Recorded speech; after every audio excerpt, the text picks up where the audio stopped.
A pergunta técnica é a seguinte, ele falou um negócio interessante, tá? Eu assisto Netflix, Apple e Amazon.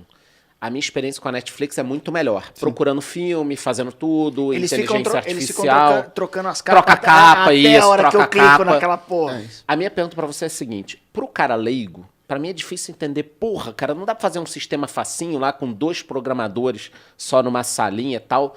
E óbvio que não dá, né? A pergunta é por que é tão caro e por que ficou tão caro ter programadores? E ficou, né? Se isso é porque as empresas cresceram muito.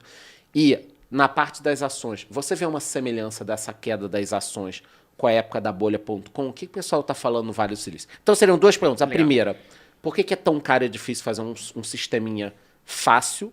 E a segunda, se você vê semelhança com a queda lá da bolha.com, que eu peguei. Fala. Legal. Vamos lá. Todo mundo quer ser tecnológico hoje, todo mundo quer estar no digital. Consequentemente, você precisa que alguém construa essas aplicações. Se todo mundo quer ter um site, hoje todo mundo quer ter um aplicativo, todas as empresas... Eu até costumo dizer, todas as empresas, no fim das contas, se tornaram empresas de tecnologia. Beleza? E para isso, elas precisam de mão de obra.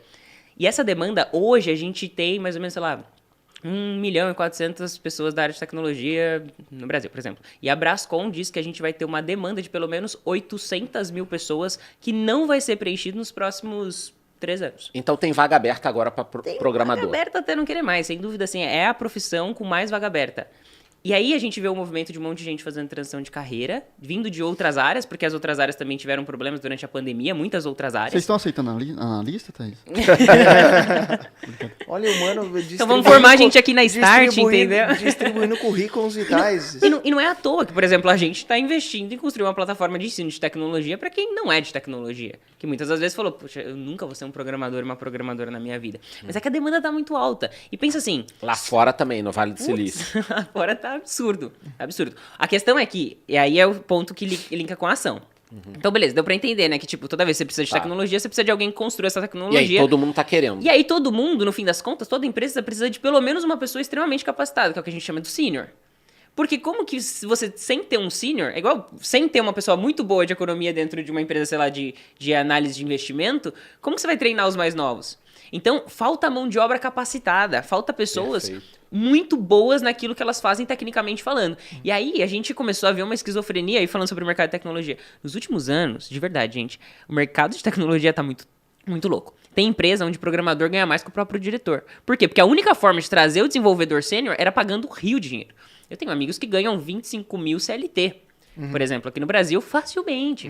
Ele tem, tipo, 10 anos de mercado.